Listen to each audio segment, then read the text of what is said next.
Siapa dulu percaya Tun M boleh bekerja dengan DAP?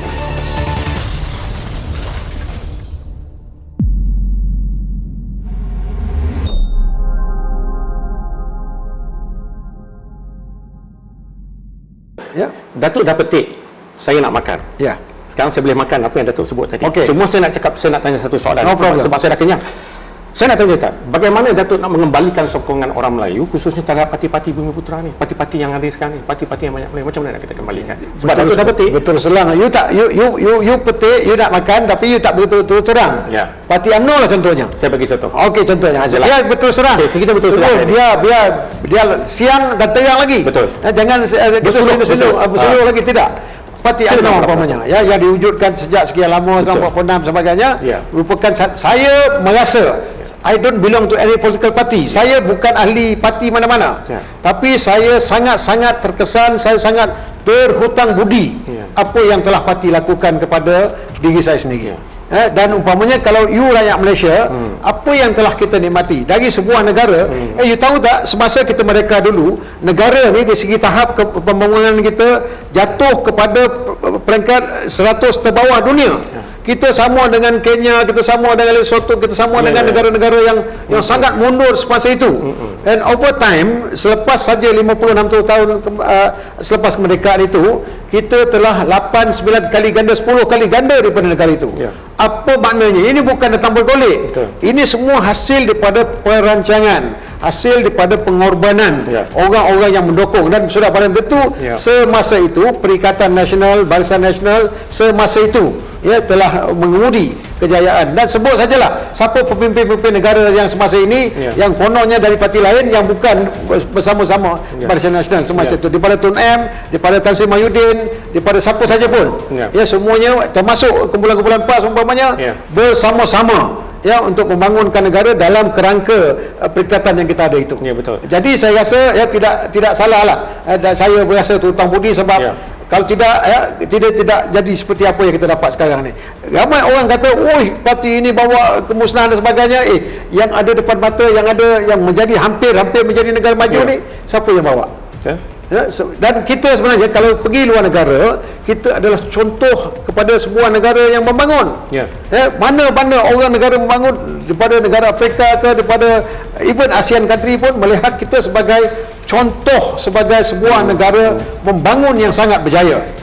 Itu, dan hampir-hampir kita menyaingi umpamanya the Tiger Five, negara Korea, Jepun dan sebagainya, hampir-hampir satu masa dulu. Tapi kita sedikit terperangkap ekonomi kita sebab kita berantakan sedikit of late ni. Tapi sorry Prof, tapi tadi Prof dah sebut berkaitan muafakat parti. Saya sebut tadi, Prof sebut UMNO, kita cakap parti Melayu lah, senang.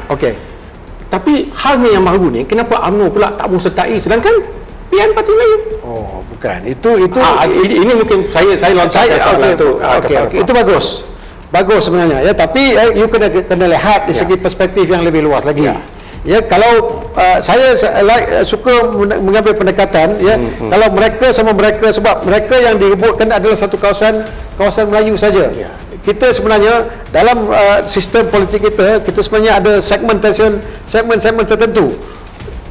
Contohnya DAP, 44 kerusi. Itu semua 100%, you letak siapa pun dia akan menang dan menang besar. Tak mungkin parti lain menang. Dan Melayu pun sama. Cumanya Melayu sama Melayu berjuang. Dia bergaul, tapi tak mungkin MCA boleh menang ataupun kecuali diberi peluang, ataupun DAP 100% tak boleh menang. So itu situasinya. Saya berharap umpamanya biarlah dia sama-sama dia berantakan, at the end selepas PRU 15 betul lah muafakat itu. Bentuk selepas pada PRU itu.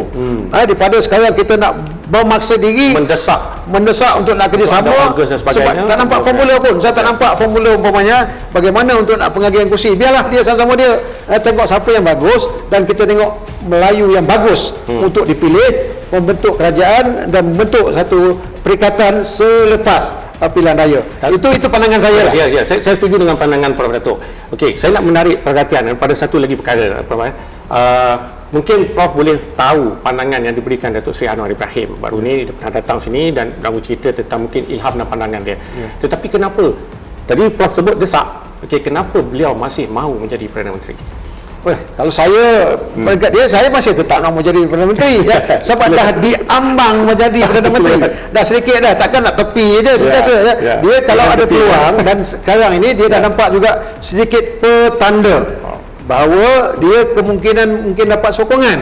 Sekarang ini kalau kita kira ya, yang secure betul-betul depan mata dia, selain daripada PKR yang jumlahnya 30 lebih, dia ada juga DAP ada 44, dia ada juga Amanah.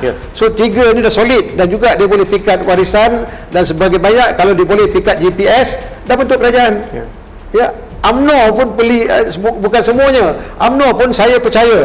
Ya, UMNO pun ada kumpulan-kumpulan yang bersimpati, yang menunggu masa ataupun sebagainya. Jadi saya percayalah sistem pendidikan, sistem politik itu sekarang ni very fluid. Sangat-sangat banyak besar kemungkinan. You jangan rule out kan sebarang kemungkinan. Siapa dulu percaya Tun M boleh bekerja dengan DAP? Tak luar jangka. Siapa pun tak boleh terfikir daripada akal yang waras bahawa Tun M yang satu masa dulu condemn mati-matian dengan DAP, melantik DAP sebagai Menteri Kanan, Menteri tertinggi next to him. So ini perkara-perkara yang kita tak rule out lah. Dan saya percaya ya, tapi walau bagaimanapun I would like to believe orang akademik macam saya suka percaya bahawa siapa pun diberi tanggungjawab untuk membentuk kerajaan perlu bertanggungjawab. Sekarang ini kita sedikit rasa resah sebab atas sebab keberantakan politik ini kita mempunyai masalah ekonomi. Ini tak boleh terjadi. Dan ini sepatutnya siapa saja yang membentuk kerajaan, tak kiralah formula apa nak dicampur pun, seharusnya perlu mengambil tanggungjawab untuk menentukan negara maju terus maju dan ukurannya lebih baik daripada apa yang kita ada. Sekarang itu tak berlaku.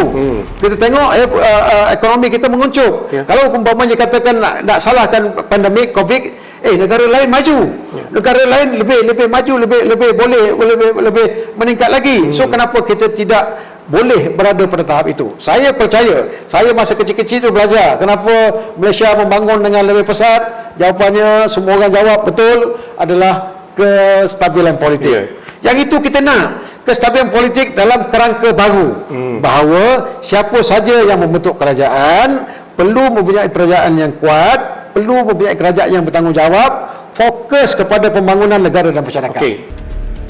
Dah penat kalau umpamanya suruh pilih rakyat, ramai yang tak nak mengundi dah. Dia dah fed up dah. Tapi